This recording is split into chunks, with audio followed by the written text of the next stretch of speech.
दोस्तों, अभी भारत और पाकिस्तान के बीच जंग जैसे हालात बने हुए हैं। अभी तक कोई भी एक दूसरे के ऊपर हमला तो नहीं कर रहा है, लेकिन जंग की तैयारी पूरे जोर शोर से किया जा रहा है। अब अगर भारत और पाकिस्तान के बीच जंग होता है तो ऐसे में एयरफोर्स एक बहुत ही बड़ा रोल प्ले करने वाला है,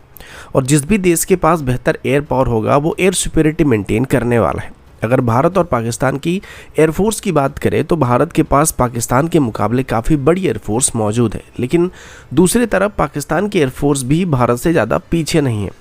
इनफैक्ट कुछ मामलों में पाकिस्तानी एयरफोर्स आज भी इंडियन एयरफोर्स से आगे है। हालांकि स्ट्रेंथ में भारत के पास ज़्यादा एयरक्राफ्ट मौजूद होने वाला है, लेकिन बीवीआर फाइट में एयर सिक्योरिटी मेंटेन करने के लिए बीवीआर मिसाइल सबसे ज़्यादा मायने रखता है।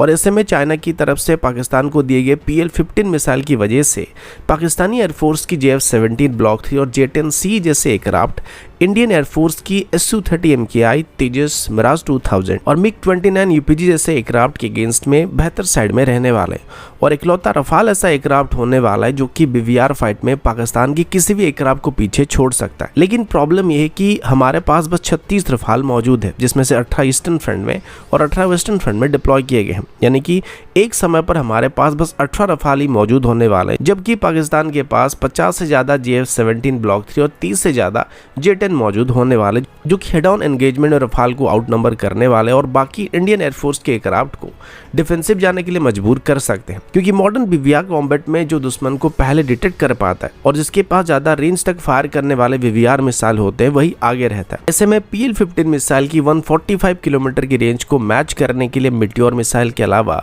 भारत के पास अभी कोई दूसरा ऑप्शन मौजूद नहीं है। लेकिन अच्छी बात यह कि अभी भी भारत के पास एक ट्रम्प कार्ड मौजूद है, जो कि किसी भी फुल स्केल की कॉन्फ्लिक्ट में पाकिस्तानी एयरफोर्स को इंडियन एयर स्पेस में आने से पहले ही मार के गिरा सकता है। जी हाँ, अभी हम S-400 सिस्टम के बारे में बात कर रहे हैं, और जब तक भारत के पास S-400 सिस्टम मौजूद है, हमारे एयरक्राफ्ट इसकी कवर में रहकर आराम से एयर सुपेरिटी मेंटेन कर सकते हैं, क्योंकि इसकी मदद से हम पाकिस्तान के अंदर भी 200 किलोमीटर तक कोई भी पाकिस्तानी जेट को टारगेट कर सकते हैं। लेकिन अभी भारत के लिए एक और प्रॉब्लम खड़ा होने वाला है। आप सबको पता होगा कि चाइना और पाकिस्तान के बीच काफ़ी अच्छे रिलेशन है, और कल ही चाइनीज स्पोक पर्सन की तरफ से ये बात बताया जा रहा था कि वो भारत के खिलाफ पाकिस्तान को फुल सपोर्ट करने वाले हैं, और अगर भारत पाकिस्तान पर हमला करता है तो पाकिस्तान की सॉवरेनिटी को सेफ रखने के लिए चाइना कोई भी स्टेप ले सकता है। अब अगर इसमें चाइना इन्वॉल्व होता है तो तब भारत के लिए काफ़ी प्रॉब्लम सामने आ सकते हैं। इसके अलावा एक और बड़ी प्रॉब्लम यह है कि अभी कुछ पाकिस्तानी न्यूज़ हैंडल की तरफ से ये क्लेम किया जा रहा है कि चाइना की तरफ से अपनी J-35 की प्रोडक्शन को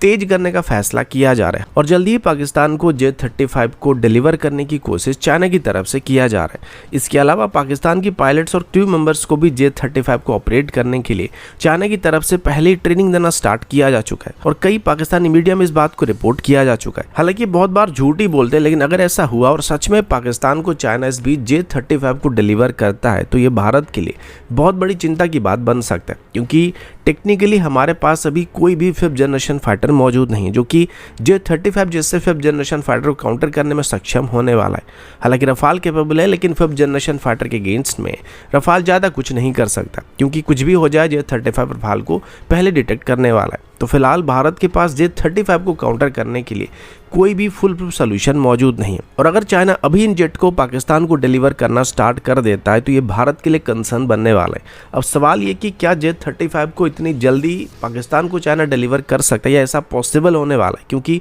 रिसेंटली इसकी फ्लाइट टेस्टिंग को कंडक्ट किया जा रहा था, और रिपोर्ट्स के मुताबिक चाइना पाकिस्तान को जेट को 2027 के बाद डिलीवर करने वाला था। तो क्या इतनी जल्दी चाइना पाकिस्तान को जेट को डिलीवर कर पाएगा, ये सबसे बड़ा सवाल होने वाला है। हालांकि इससे पहले भी J-10 के लिए जब पाकिस्तान की तरफ से ऑर्डर प्लेस किया गया था तो उनको भी चाइना की तरफ से काफ़ी जल्दी ही पाकिस्तान को डिलीवर कर दिया गया था। तो चाइना की प्रोडक्शन कैपेबिलिटी के ऊपर संदेह नहीं किया जा सकता है, क्योंकि इनिशियली लगा था कि J-35 का प्रोडक्शन 2030 के बाद ही स्टार्ट हो पाएगा, लेकिन इसको चाइना 2027 तक ही मास प्रोडक्शन में एंटर करने वाला है। और अगर ऐसा हुआ तो पाकिस्तानी एयरफोर्स इंडियन एयरफोर्स के मुकाबले 15 साल आगे निकलने वाला है, क्योंकि अभी तक भारत के पास कोई भी 5th जनरेशन फाइटर मौजूद नहीं है, और एमका को प्रोडक्शन में आने में अभी 2035 तक का समय लगने वाला है। और इस बीच भी Bharat 5th generation fighter jet को खरीदने के बारे में इतना सीरियस नहीं दिख रहा है, जो कि भारत के लिए आगे चल के प्रॉब्लमेटिक सिचुएशन को क्रिएट कर सकता है। अभी के लिए भारत और पाकिस्तान के बीच जो सिचुएशन चल रहे हैं, ऐसे में चाइना की तरफ से इमीडिएट बेसिस पर J-35 को पाकिस्तान को डिलीवर करने के चांसेस काफ़ी कम लग रहे हैं, लेकिन